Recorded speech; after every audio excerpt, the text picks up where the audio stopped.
magíster Cristian Jacinto. Él es profesor de la Facultad de Ciencias, es especialista en nanomateriales para la remoción de metales pesados. Usted es Cristian Jacinto.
Buenas tardes, bueno, soy Cristian Jacinto y le voy a presentar este proyecto que fue financiado en parte por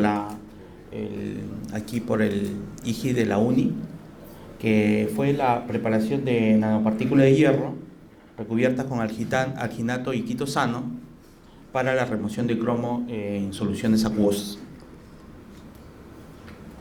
Bueno, la contaminación de cromo es conocido, ¿no?, que es perjudicial para la salud. Básicamente, el cromo tóxico es el cromo 6 en soluciones acuosas. Acá vemos algunas fuentes de contaminación de cromo, que es conocido en la industria de curtiembre, la parte textil también, ¿no?, utilizan cromo como pigmentos también. En la industria de recubrimiento metálico, recubrimiento electrolítico, cromado. Bueno, ahí tenemos diferentes tipos de fuentes de contaminación de cromo. Y como le decía, el cromo tóxico es el cromo 6. Acá básicamente sería buscar una técnica de remoción de cromo 6. El cromo, bueno, perjudicial, como le decía, para la salud. Acá tenemos algunos efectos del cromo. Erupciones cutáneas, malestar en el estómago y bueno, hay otros casos y también es conocido cáncer en pulmón, puede causar la muerte.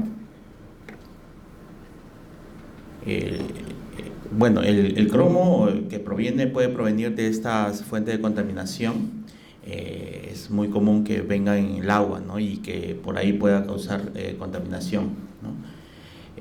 Más que todo cuando está a altas cantidades, porque y cuando proviene de esta fuente de contaminación, ¿no?, el cromo 6, ¿no? Utilizamos para la preparación de estas nanopartículas de hierro un agente estabilizante, el alginato y el quitosano. Una referencia que nos basamos, trabajaban con quitosano. Y como también trabajamos con alginato, decidimos también trabajar con alginato para ver la eficiencia, ¿no?, del alginato para estabilizar la nanopartícula de hierro y además también para ver su eficiencia en la remoción de cromo 6. Bueno, acá tenemos el alginato que proviene de bueno, algas marinas, ¿no?, una fuente principal del alginato. Y del quitosano también su fuente estos dos son biopolímeros, ¿no? Trabajamos nosotros con biopolímeros. La principal fuente de obtención del quitosano vienen a ser de crustáceos, del cangrejo, caparazón del cangrejo.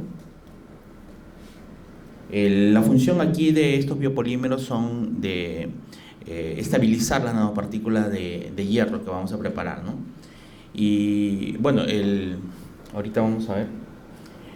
Una de varias de las técnicas de contaminación de cromo 6, ¿no?, consiste pues en la reducción del cromo 6 a cromo 3 y después una precipitación del cromo 3 como hidróxido de cromo, ¿no?, ya se precipita. puede ser también por absorción o intercambio iónico, ¿no? Lo que vamos a ver aquí en este trabajo fue básicamente el cromo 6, reducirlo a cromo 3 con el uso de la nanopartícula de hierro, ¿no? La nanopartícula de hierro pues tienen pues una mejorada eficiencia en la reacción de la reducción del cromo 6, ¿no? Que cuando está como hierro en partículas, ¿no? Como nanopartículas tiene una mayor eficiencia. Entonces el objetivo del proyecto era preparar las nanopartículas de hierro estabilizadas con alginato y quitosano, y buscamos pues diferentes tipos de preparación variando las concentraciones de alginato, de quitosano, ¿no? Porque preparamos primero de quitosano y después de alginato, ¿no? Variando las concentraciones de alginato, quitosano, las concentraciones también del reductor, que era el boridruro de potasio, ¿no? También variando las cantidades, las concentraciones de hierro 2, y vimos cuál sería la mejor, la que serán más estables, ¿no? Y esto fue fácil de observarlo porque las nanopartículas de hierro se oxidan muy fácilmente expuestos al medio ambiente, ¿no? Y veíamos nosotros cuando no teníamos un buen producto que se ponían marrones. También había una baja eficiencia en la remoción de cromo 6. También no eran magnéticas, ¿no? Pasábamos en las soluciones, pasaban el imán y no eran magnéticas. Entonces veíamos variando las concentraciones de alginato, ¿no? y del boridruro, y cuáles eran las que más estables eran, ¿no? Y después lo utilizamos pues para la remoción de cromo 6. La preparación general, ¿no? Y como le decía aquí, cambiábamos las concentraciones de alginato, de quitosano, era tener unas soluciones de sulfato ferroso, ¿no? Y lo mezclábamos pues con la solución de biopolímero, que puede ser alginato o quitosano en diferentes concentraciones, ¿no? Variando las concentraciones ahí, ¿no? Y todo lo trabajamos en una atmósfera de nitrógeno, ¿no? Para evitar pues la oxidación del hierro, ¿no? Posteriormente que se vaya a formar. Después le agregamos, cuando ya estaban mezclados con el biopolímero, con el sulfato ferroso, le agregamos el reductor gota a gota. Eso también fue algo que teníamos que controlar para que no se formen pues, rápidamente y se oxiden, ¿no? Y a veces se formaban partículas muy grandes, ¿no? Entonces le agregamos el boridruro gota a gota y después siempre en atmósfera de nitrógeno, ¿no? Y obteníamos las nanopartículas estabilizadas con el biopolímero. Bueno, el sistema era sencillo en realidad, ¿no?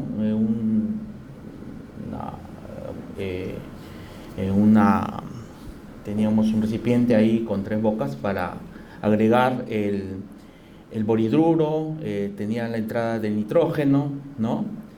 Y aquí obteníamos la nanopartícula de hierro en una solución que cuando lo secábamos también era otra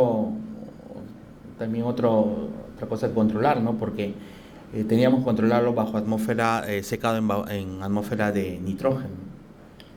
Ya después, cuando estaban bien secas, sí eran estables, ¿no? Y lo dejábamos ahí expuesto al medio ambiente, no se oxidaban, ¿no? Y eso que después lo medíamos su eficiencia en la remoción del cromo, ¿no?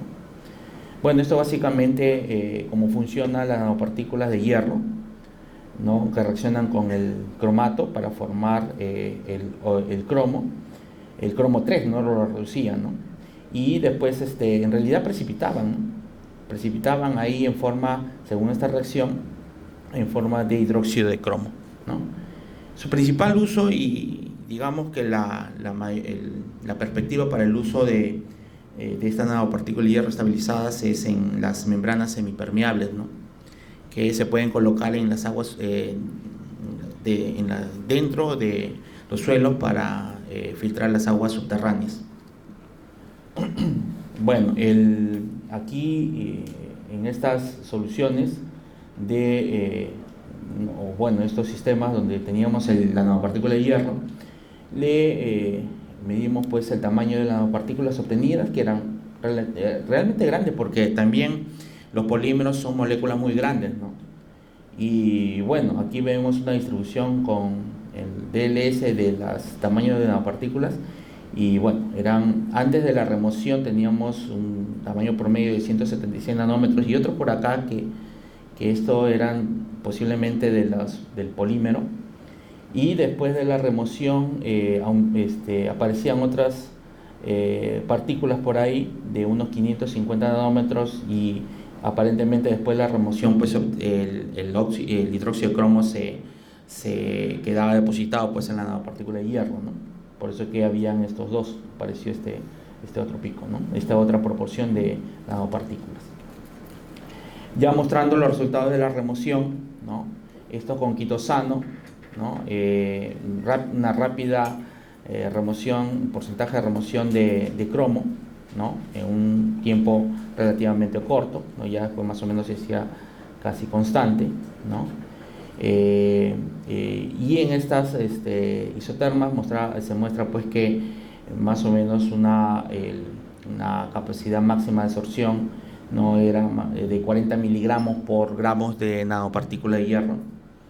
La referencia nos mostraba más o menos unos 80 por ahí, o sea, ahí de repente faltaba, pues se pueden corregir algunas cosas, y de repente con el sistema que nosotros hemos visto no faltaba más para mejorar la remoción del cromo 6.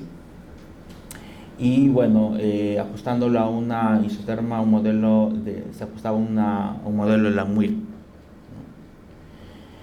Para el caso del alginato, la remoción, bueno, en este caso la proporción de lo que queda al final con la inicial, ¿no? Quedaba más o menos, había una remoción más o menos del 50% mayor de lo que era el quitosano, ¿no? Y en esta isoterma de Langmuir también después nos muestra que hay una capacidad máxima de absorción de 80 más o menos miligramos de cromo por gramo de alginato en este caso, ¿no?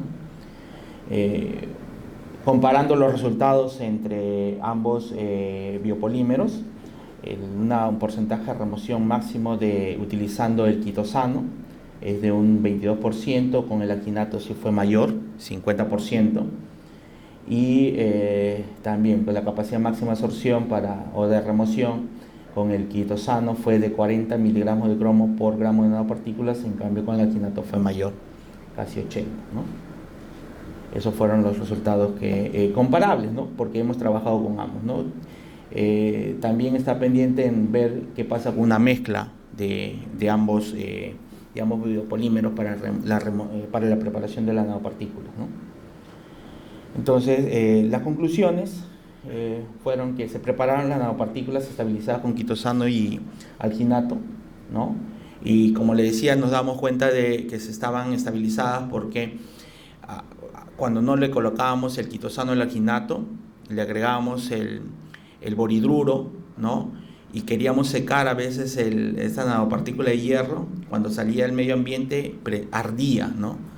Ardía porque eran nanopartículas y no estaban estabilizadas, no había ese biopolímero que los protegiera, ¿no? El biopolímero aquí es como una película que cubre a la nanopartícula de hierro, ¿no? Entonces se lograron preparar esa nanopartícula de hierro, ¿no? Bueno, el diámetro promedio de las nanopartículas, ¿no? Antes de la remoción fue aproximadamente 176, y luego de remoción crecieron algunas, ¿no? A 550, como les mostré, quizás por la formación de las partículas de hidróxido de cromo que se depositaron, ¿no? Acá nos faltan hacer unas pruebas de microscopía electrónica barrido, ¿no? Para ver el tamaño real de las nanopartículas, ¿no? Y también de repente hacer una difracción de rayos X para poder determinar qué hay en la superficie de estas nanopartículas. La remoción de las nanopartículas estabilizadas con alginato tiene mejor capacidad de remoción, ¿no? Que la de quitosano. Esta fue nuestro aporte porque la referencia trabajaba con quitosano, ¿no? Bueno, y ambos cumplieron la linealidad del isoterma de Langmuir. Eso es todo. Gracias por la...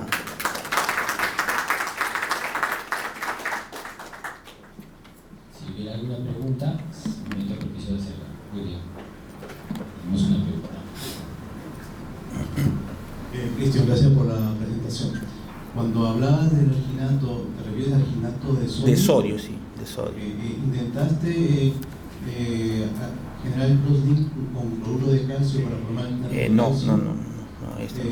Porque eso podría, no olvides que el alginato de sodio es soluble en agua. Sí. Entonces el recubrimiento de acuerdo a tu hipótesis quizás no sería tan estable.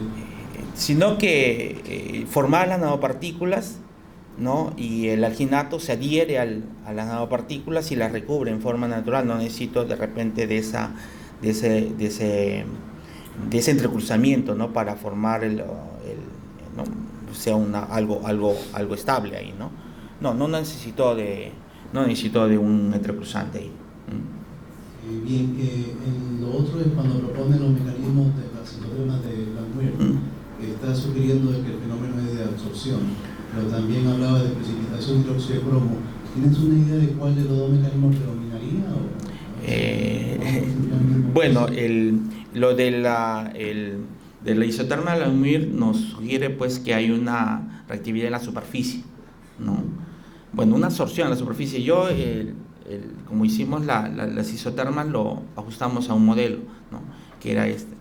Pero en realidad ahí lo que es del Langmuir es más se ajusta para lo que son gases, ¿no? Lo hemos presentado para ver, ¿no? Presentarlo como un modelo, ¿no? Lo del otro de la precipitación, claro, eso todavía nos falta ver si es que con alguna otra técnica, pensamos de repente con difracción de rayos X, nos puede comprobar de que el hidróxido de cromos es lo que se está depositando en la superficie, ¿no? ¿Precipitar un color verdoso o algo? Sí, es hidróxido de cromo. Yo sé que te va a dar flaco, sí. cromo, a menos que sea cristalino. Claro, sí. Porque claro, no, justamente obtenemos un color así oscuro, pero sí hemos notado que es un color verde oscuro, ¿no? Ahí, sí, hidróxido de cromo, lo más probable. Muchas gracias, magíster Cristian Jacinto.